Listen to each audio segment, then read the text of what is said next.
Hello, kids, and welcome to Learning. I'm Anuja Ranjan, and today we are going to start with a new chapter of class 7 Science, and that is nutrition in animals. But before that, one motivation quote for you, and that is nothing will work unless you do. So, जब तक आप नहीं काम करोगे तब तक कुछ भी दुनिया में काम नहीं करेगा आपके आसपास. So nothing will work unless you do. So let us start with this good quote. तो हमारे पास है nutrition in animals. In our previous video we have learned about nutrition in plants.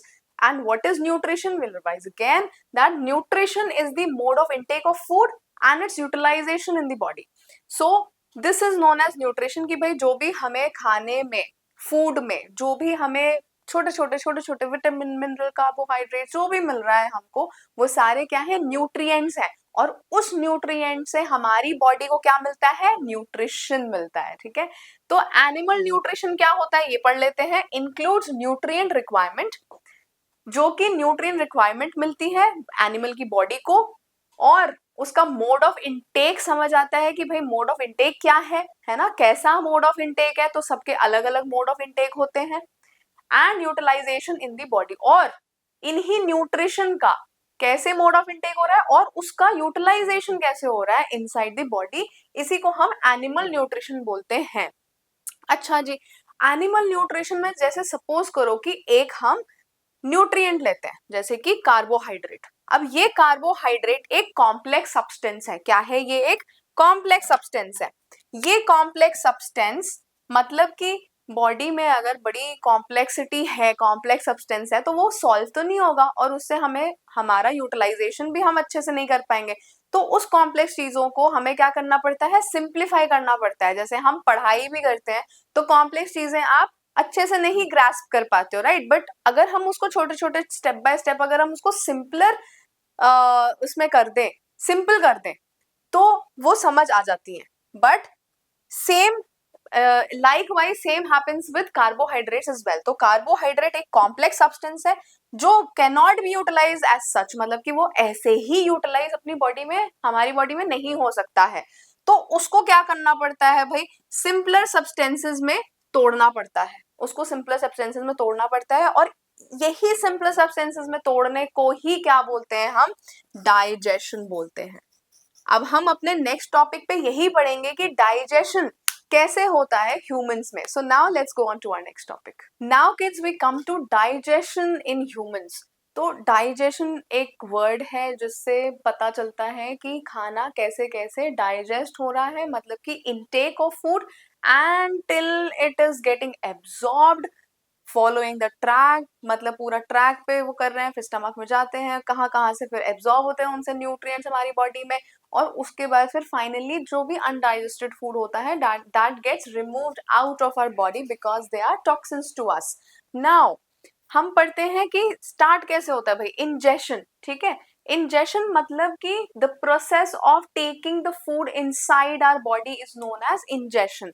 Digestion क्या होता है? The process of digesting the food, मतलब कि breaking down into simpler substances. ठीक है, एब्जॉर्प्शन होता है टू जो भी यहाँ पे डाइजेस्ट हुआ है, जो भी छोटे सब्सटेंसेस में कन्वर्ट हो गए हैं. अब यहाँ पे आता है एब्जॉर्ब करना, मतलब हमारी बॉडी उसको एब्जॉर्ब करेगी तभी तो हमें बाकी सारा काम भी हम करेंगे ना. तो एब्जॉर्प्शन होता है हमारी बॉडी में. देन एसिमिलेशन, मतलब अच्छा एब्जॉर्ब तो हो गया, फिर उसके बाद क्या हो रहा है भाई? उसके बाद एसिमिलेशन हो रहा है, मतलब कि utilization of those nutrients by our body. तो यूटिलाइज कैसे कर रही है हमारी body. And then we come to egestion. Egestion मतलब कि the process of taking out of the undigested food और द वेस्ट मटेरियल और टॉक्सिन्स फ्रॉम आवर बॉडी. ठीक है, तो ये हम इन सारी चीजों को हम बोलते हैं क्या? एलिमेंट्री कैनाल बोलते हैं. इनके थ्रू जो है वो डाइजेशन इन ह्यूमंस होता है. और हम सबसे पहले पढ़ते हैं ये पॉइंट नंबर 1 कि इंजेशन कैसे कैसे होता है. इंजेशन मतलब कि the process of taking in food, right. तो टेकिंग इन कैसे करते हैं? मतलब एनिमल्स हैं या ह्यूमंस हैं तो कैसे खा रहे हैं भाई? यहाँ से बक्कल कैविटी. अच्छा, जो कैविटी होती है, कैविटी का मतलब क्या होता है? तो आजकल सारे बच्चे चॉकलेट्स खा रहे होंगे और चॉकलेट में टूथ कैविटी जरूर हो रही होगी लोगों को, है ना. मतलब मैक्सिमम आजकल की यही समस्या है कि टूथ कैविटी हो रही है, मैम दांतों में दर्द हो रहा है. तो ये दांतों में दर्द और टूथ कैविटी होती क्या है भाई? कैविटी मतलब कि गड्ढा हो जाना, खाली स्पेस। तो यहाँ पे भी इसका मतलब, जब भी आप कैविटी शब्द देखो, इसका मतलब है खाली स्पेस, मतलब बकल कैविटी। बकल मतलब कि जो माउथ है उसके अंदर अगर आप आ करोगे तो पूरा खाली स्पेस है अंदर। वैसे ही आपकी नेजल कैविटी भी होती है, मतलब कि जो आपके दो नोस्ट्रिल्स हैं वहां पे क्या है? खाली स्पेस है, तो that is also a cavity. Tooth cavity भी वही होती है। So whenever you see this cavity word, मतलब समझ जाना कि there is some empty space here and there. तो बक्कल कैविटी मतलब माउथ, है ना? माउथ में जो कैविटी है, अच्छा जी, इसके भी 3 पार्ट्स हैं। यहाँ से तो जाता है, बट ये माउथ के अंदर भी तो हमारे पास क्या क्या है भाई? हमारे पास टीथ है, हमारे पास सलाइवरी ग्लैंड्स है। सलाइवरी ग्लैंड्स पता है कहाँ कहाँ प्रेजेंट होते हैं? यहाँ ईयर के नीचे प्रेजेंट होते हैं, यहाँ पे प्रेजेंट होते हैं लोअर जॉ के नीचे, और टंग के नीचे प्रेजेंट होते हैं। तो ये 3 स्पॉट्स पे आपके सलाइवरी ग्लैंड्स प्रेजेंट होते हैं।